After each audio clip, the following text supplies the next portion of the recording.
Assalamualaikum warahmatullahi wabarakatuh. Selamat siang yang mulia Ketua dan Majelis Hakim. Perkenalkan, saya Imam Ahmad, SPD MPD, dosen ASN atau PNS di Perguruan Tinggi Negeri di Kota Bandung dengan status Satker. Saya hadir bukan untuk mengeluhkan profesi dosen, tetapi menyampaikan fakta bahwa perjalanan menuju kesejahteraan dosen sangat panjang dan penuh ketidakadilan. Sementara itu, kewajiban profesional telah dimulai sejak hari pertama. Sedianya saya menyediakan slide, semoga bisa ditampilkan, tapi kalau tidak saya akan tetap bacakan. Yang mulia, saya ingin menjelaskan sedikit kronologis perjalanan PNS saya. Saya 2013 adalah seorang guru honorer, lulusan dari Perguruan Tinggi Pendidikan di Kota Bandung, tepatnya di Universitas Pendidikan Indonesia. 2013 saya adalah seorang guru honorer sampai 2018 dengan gaji pada saat itu di Provinsi Jawa Barat sudah lumayan. Guru honorer dimuliakan, yaitu gajinya 2 jutaan.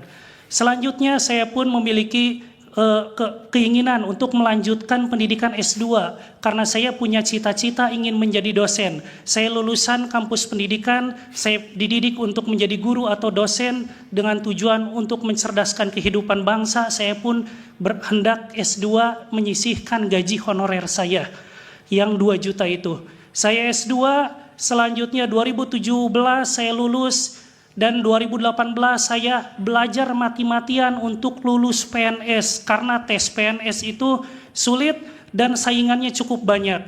Bayangkan posisi saya saja dulu adalah 1:30.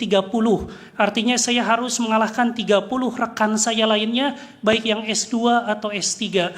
2019 saya TMT CPNS dosen. Tapi alangkah kagetnya ternyata gaji CPNS dosen itu hanya 80% dari gaji pokok. Saya saat itu istri dan anak sudah 1, yaitu gaji plus tunjangan saya hanya sekitar 2,2 atau 2,5 jutaan. Saya saat itu kaget. Ternyata gaji CPNS dosen yang pendidikannya S2 yang sudah mengikuti seleksi yang begitu sulit hanya selisih sebeda dikit dengan guru honorer di Provinsi Jawa Barat.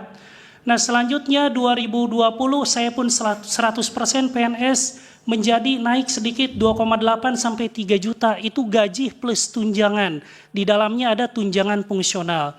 2021 yaitu 2 tahun setelah saya TMT, saya memperoleh tunjangan fungsional pertama dengan pemberkasan yang luar biasa, yaitu 10 angka kredit harus saya kumpulkan kembali.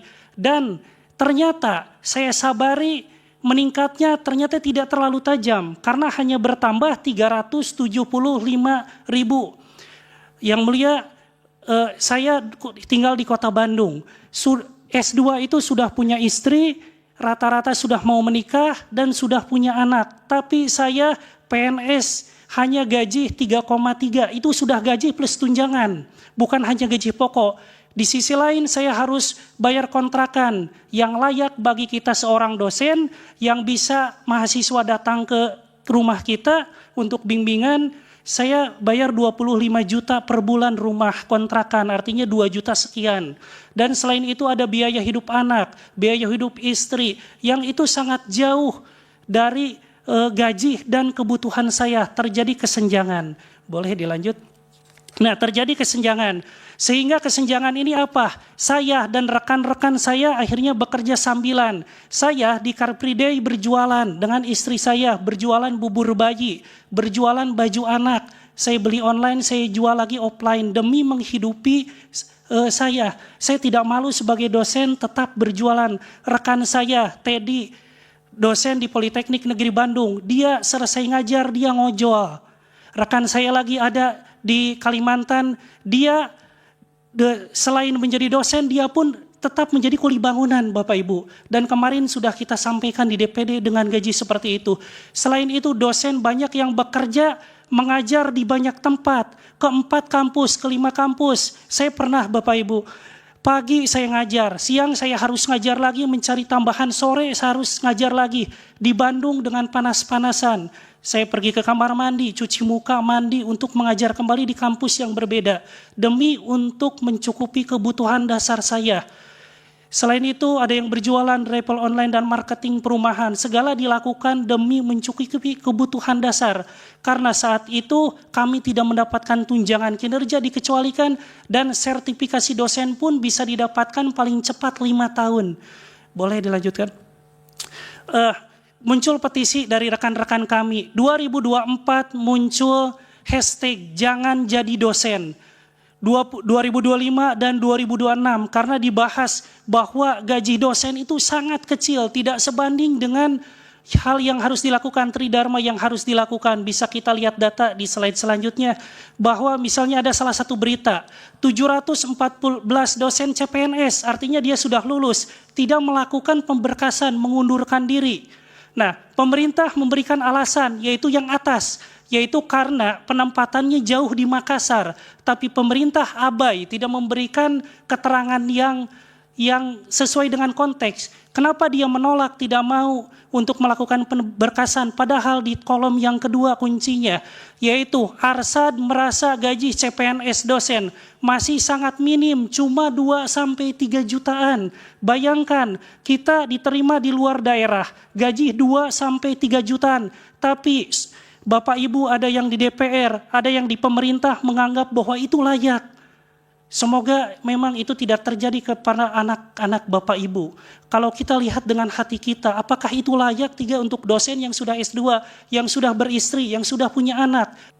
Waktunya sudah cukup. Ya, terakhir majelis, saya berdiri di sini mungkin sendiri, tapi di belakang saya ada rekan-rekan saya, di atas ada rekan-rekan dosen di asosiasi cukup banyak. Saya berdiri di sini mewakili kepala keluarga yang ketika mengajar harus tetap mengajar di banyak kampus untuk membeli susu anaknya. Yaitu saya mewakili juga dosen yang selain saya mengajar dia harus berpanas-panasan untuk menjadi driver online. Juga mewakili ibu dosen yang perhatiannya tersita banyak karena tugasnya yang banyak dan harus bekerja sampingan. Juga yang mulia, saya adalah seorang anak dari pedagang sayur. Orang tua saya membiayai saya S2, dan saya pun ketika saya sudah S2 menjadi dosen sangat ingin menyisihkan gaji saya untuk orang tua saya. Jujur yang mulia, saya tidak sempat memberikan gaji pertama saya untuk orang tua saya yang seorang penjual sayur. Karena gaji saya hanya segitu adanya tadi. Yang mulia, saya mewakili banyak dosen. Ya, waktunya sudah cukup, ya, Pak. Terima kasih. Ya.